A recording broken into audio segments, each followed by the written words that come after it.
Hi guys, आपका स्वागत है मिस्टीरियस साइट में। हमारी दुनिया अजीबोगरीब रहस्यों से भरी हुई है। ये रहस्य इतने उलझे हुए हैं कि इन्हें जितना सुलझाने की कोशिश करते हैं ये उतना ही उलझते चले जाते हैं। हालांकि ये बात अलग है कि कुछ रहस्यों से ज़रूर पर्दा उठा है, लेकिन ऐसे मामले गिने चुने ही हैं जिन्हें बेहद ही रहस्यमय और ख़तरनाक माना जाता है। इन किताबों में अनेकों ऐसी बात लिखी गई हैं जिन्हें इंसान ना ही जाने तो ठीक है। पर चलिए दोस्तों, जानते हैं इन रहस्यमय और शैतानी किताबों के बारे में। कोडेक्स गिगस। कोडेक्स गिगस, जिसे लोग डेविल बाइबल के नाम से जानते हैं, मान्यताओं के अनुसार इस किताब को 13वीं शताब्दी में एक बेनेडिक्टाइन मठ में सन्यासी मोंग द्वारा लिखा गया था। इस सन्यासी ने अपने पंथ के कुछ महत्वपूर्ण नियमों का उल्लंघन किया था, जिसके कारण बोहेमिया चेक रिपब्लिक के राजा ने उसे दीवार में चुनवा देने का आदेश दिया। लेकिन दीवार में चुनवाए जाते वक्त उस मोंक ने राजा के आगे एक प्रस्ताव रखा कि यदि वो उसकी जान बख्श देते हैं तो बदले में वो मोंक राजा को एक ऐसी किताब लिख कर देगा जिसमें दुनिया का सारा ज्ञान मौजूद होगा। राजा ने उस मोंक की शर्त मान ली और उसे इस किताब को लिखने के लिए ज़रूरी सब सामान मुहैया करवा दिए। लेकिन एक रात में ऐसी किताब को लिखना जिसमें बेशुमार रहस्य हो वाकई नामुमकिन काम था। तब उस मोंक ने शैतानी मंत्र द्वारा लूसीफर का आह्वान किया और लूसीफर से अपनी आत्मा का सौदा हो जाने के बाद उसने उस मोंक की इस किताब को लिखने में मदद की। ये किताब 36 इंच लंबी, 20 इंच चौड़ी और लगभग 8.5 इंच मोटी है, जिसमें शुरुआत में 320 पेज थे। इस किताब के पन्नों के लिए गधे और घोड़ों की चमड़ी का इस्तेमाल किया गया है। इसका वजन लगभग 34 किलो के आसपास है और इसमें अनेकों तरह की शिल्पकारी की गई है। ये किताब मध्यकालीन युग की सबसे बड़ी हस्तियों में से एक है। इस किताब में बाइबल के अनेकों अंशों और उपदेशों को लिखा गया है, लेकिन किताब के कुछ पन्ने पलटने के बाद डेविल की एक 19 इंच लंबी तस्वीर बनाई गई है, जिसमें डेविल यानी शैतान को अपने असली रूप में दिखाया गया है। इस तस्वीर के बाद के कुछ पन्नों पर अजीब तरीके के कर्म कांडों और क्रियाकलापों का जिक्र किया गया है, जो कि ऐसी तांत्रिक क्रियाएं हैं जिनके द्वारा डेविल से संपर्क किया जा सकता है। ऐसा माना जाता है कि इस किताब में शैतान और शैतानी ताकतों को हासिल करने के लिए ऐसी विधियों को लिखा गया है जो कि इंसानों से दूर ही रहे तो अच्छा है। इस किताब में पहले 320 पेज हुआ करते थे, लेकिन बाद में किसी ने इसके 10 पन्नों को निकाल दिया। इन पन्नों को किसने निकाला और क्यों निकाला, आज भी एक राज है।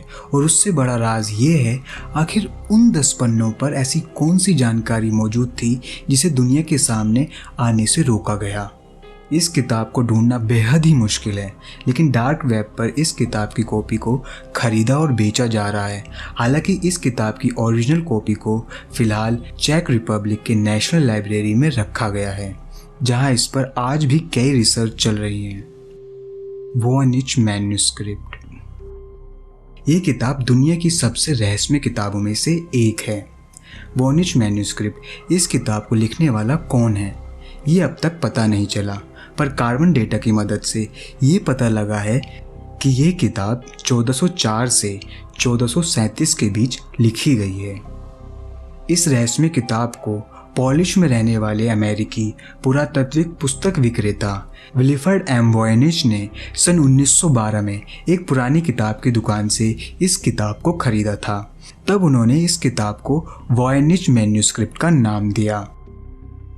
इस किताब में 240 पन्ने हैं और कुछ पन्ने किताब में से गायब हैं। इस किताब में एक अलग ही प्रकार की भाषा का और लिपि का उपयोग किया गया है, जिसे शायद ही कोई पढ़ पाए या समझ पाए। ये किताब कुछ ऐसे रंग बिरंगे चित्रकला और अजीबोगरीब आकृतियों से भरी पड़ी है, और किताब में जिस प्रकार के फूल और पौधों के बारे में बताया है, ऐसे फूल और पौधे शायद ही हमारी पृथ्वी पर मौजूद होंगे। वॉयनिच मैन्युस्क्रिप्ट को अलग अलग हिस्सों में बांटा है, जैसे कि बायोलॉजी, एस्ट्रोनॉमी, कॉस्मोलॉजी, पेड़ पौधों की जानकारी, आयुर्वेद और कुछ विधियाँ, और आखिर पन्नों पर कोई भी चित्र या आकृति नहीं है। सिर्फ लिखा गया है। इस किताब को पढ़ने और समझने के लिए बहुत सारे वैज्ञानिकों ने, विद्वानों ने प्रयत्न किए, मगर सब लोग नाकामयाब रहे। इसकी वजह से इसका राज समझना मुश्किल हो गया। इस वॉनिच मैन्युस्क्रिप्ट किताब में क्या लिखा गया है और इसमें क्या क्या राज छुपे हुए हैं, और इनके पन्ने जो गायब हो चुके हैं उसमें क्या लिखा था। ऐसे बहुत से राज होंगे जो पता लगाना बहुत मुश्किल है, क्योंकि आज भी वैज्ञानिक इसे समझने में लगे हुए हैं, मगर अब तक इन्हें कोई भी सफलता नहीं मिली। The grand ग्रिमोर। इस किताब को एक ऐसे इंसान द्वारा लिखा गया था जिसके बारे में ये माना जाता था कि वो किसी बुरी आत्मा के वश में था। इस किताब को 15वीं शताब्दी की शुरुआती वर्षों में लिखा गया था। इस किताब में काले जादू और शैतानी आत्माओं को बुलाने की कई विधियों का विस्तृत वर्णन है। साथ ही इस किताब में तांत्रिक क्रियाओं और शैतान यानी डेविल को इंसानी बलि देने की क्रियाओं को भी विस्तार से समझाया गया है। ऐसा माना जाता है कि ये किताब पढ़ने वालों के दिमाग पर इतना बुरा असर डालता है कि जो भी इस किताब को पूरा पढ़ लेता है वो बुरी आत्माओं के काबू में आ जाता है। यानी कि किताब को पढ़ने वाला व्यक्ति एक तरह से ब्रेन वॉश कर दिया जाता है। इस किताब से हो सकने वाले दुष्परिणामों को ध्यान में रखते हुए ये फैसला किया गया कि इस किताब को लोगों की पहुंच से दूर कर दिया जाए। इस कारण इस किताब को अनेकों तरह के तंत्र मंत्र करने के बाद सिटी के एक गोपनीय जगह पर रख दिया गया, ताकि ये किताब किसी भी इंसान की पहुंच से बाहर रहे। यूं तो किताबें हमारी मानसिक विकास के लिए एक सबसे ज़रूरी साधन है। इसके विपरीत कुछ विशेष इंसानों को असामान्य शक्ति प्रदान करने के लिए लिखी गई थी, इसलिए इनसे दूर ही रहना ठीक है। अगर आपको कभी ऐसी रहस्यमय लेकिन खतरनाक किताबों को पढ़ने का मौका मिले तो क्या आप इन्हें पढ़ने की ज़रूरत करेंगे? आप अपना जवाब हमें कमेंट में बता सकते हैं। यदि आपको ये वीडियो पसंद आया है तो अपने दोस्तों के साथ शेयर करें और हमारे चैनल को सब्सक्राइब करें, लाइक करें, कमेंट करें। आपसे फिर मुलाकात होगी नेक्स्ट वीडियो में। तब तक के लिए goodbye and take care.